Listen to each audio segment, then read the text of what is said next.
Welcome back to Orange Hat Reviews. I want to clarify a few things right now. I will always hate Disney. I will never truly forgive Disney or Lucasfilm for how they have mistreated Star Wars. Now,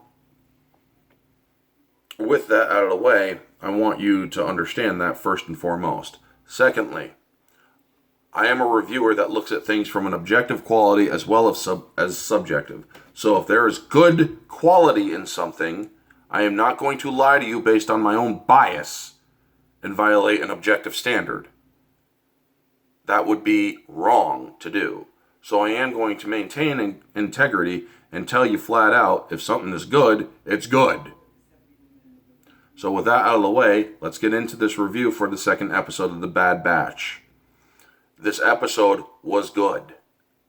It was entertaining. And yes, it loses points for the fact that it is still a blatant ripoff from the Null arcs of the EU Republic Commando novels and series. For those of you who wish to know about the Null arcs, look them up. They're very interesting. As is Clan Scarada. As is Omega Squadron and Wayland Vow. And Sir Myrtlean. But anyway, this episode was very interesting, and there's a couple of things I am going to go over. Spoilers ahead. You've been warned. Let's get into it. Stop now if you don't want spoilers. But yes, this episode was objectively about an 8.5. It will not get any higher than that. No episode of this show will get any higher than 8.5. Objectively. Because of the fact that it is a ripoff of the Null Arc story. Now, but for the most part, it's as good as it can get. It was very well done with the acting. The emotional cadence in voices was very well done. The animation is truly a huge step up. The actions of the character Omega in this episode was very well done. Folks, as much as I hate Disney, I am going to give credit where credit is due. Again, there are scenes in this episode that are handled very well from a child psychology aspect. Where, remember, Omega's character, as we learn in the first episode, her only interactions have been with clones, droids, and Kaminoans. Maybe that Jedi, I don't know what species that Jedi was, who was there. But other than that, she has never seen another alien species. She has never been to another planet. She has never even seen sunlight, apparently. So, when her wonderment and her expression when she gets off the shuttle for the very first time, where she covers her face because of the sunlight, where she handles dirt, she's like, what is this? It's dirt. It's amazing. That is childlike innocence. That is child level understanding of something absolutely new to them. So her playing around in it and scopping up to him and whatnot, yeah, it's interesting. She doesn't understand what a booby trap is, which I kind of think would be a stretch because she did see, or I do believe she may have seen clones train at one point, so they wouldn't, or you're telling me that the training aspect wouldn't include traps and whatnot? But it probably not, especially one so mundane as a tripwire. Because now there's tripwire lasers and whatnot. So yes. Also, a scene where Hunter berets her when she doesn't listen to, or when she gets her put in danger because of her wandering and her curiosity getting the better of her, was a good scene. But let me introduce a little context. Cut Lawquane and Sue from I think the first season of Clone Wars is reintroduced in this series because they went to Seleucami to see them because Cut Lawquane is helping deserters find lives for themselves.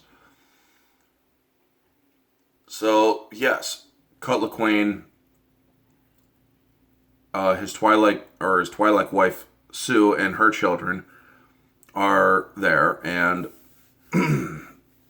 you see that Omega has never met any, you see how reserved she is.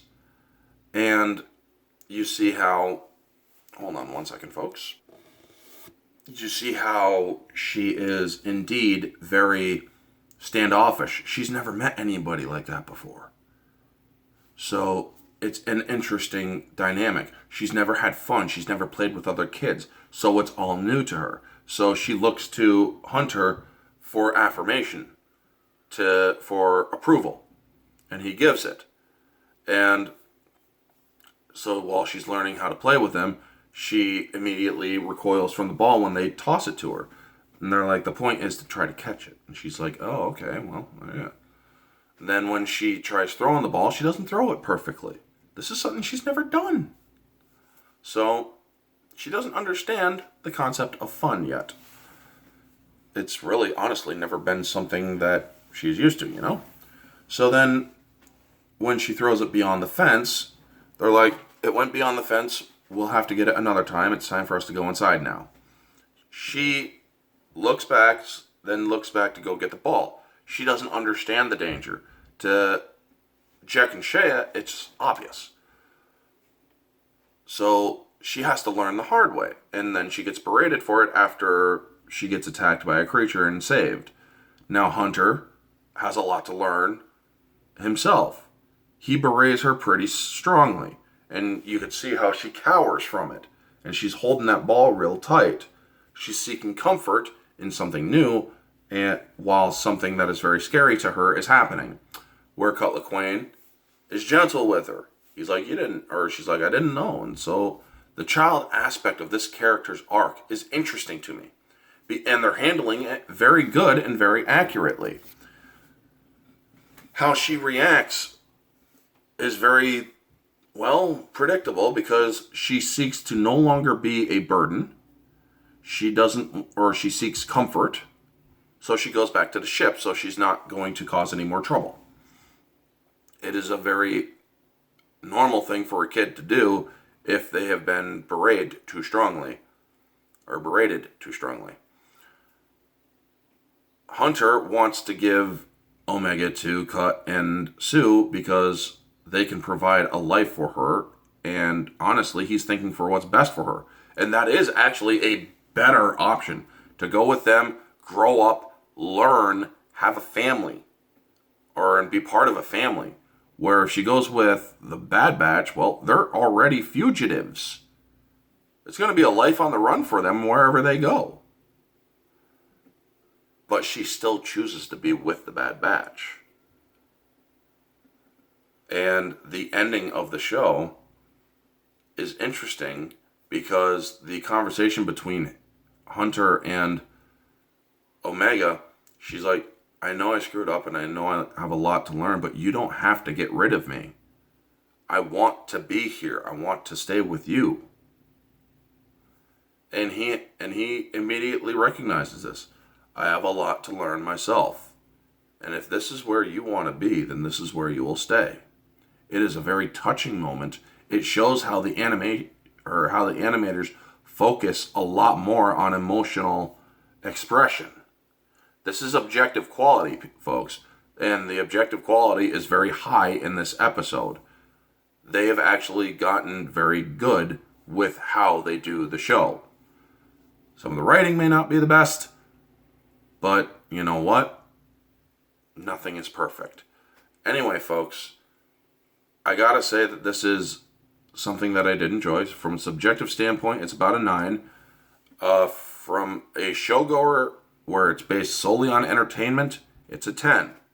I'm not going to bullshit my scores just to appease people. That's not what I do. I maintain my integrity.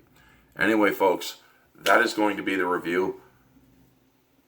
Objective, it's always going to be an 8.5 if it's perfect or near perfect. It's never going to get any higher than that. I'm sorry, but you rip off something that's precious to me, you're going to get called out for it. Anyway, folks, that is going to be the video. You all know the drill. Like, comment, subscribe, share, all that jazz. Let me know your thoughts down in the comment section below. What did you think of the Bad Batch episode 2? What are your thoughts on the development of Omega's character and how Hunter is slowly learning to be less of a soldier but also more of a parent? Let me know all your thoughts down in the comment section below, folks. This has been Orange Hat Reviews. Stay humble.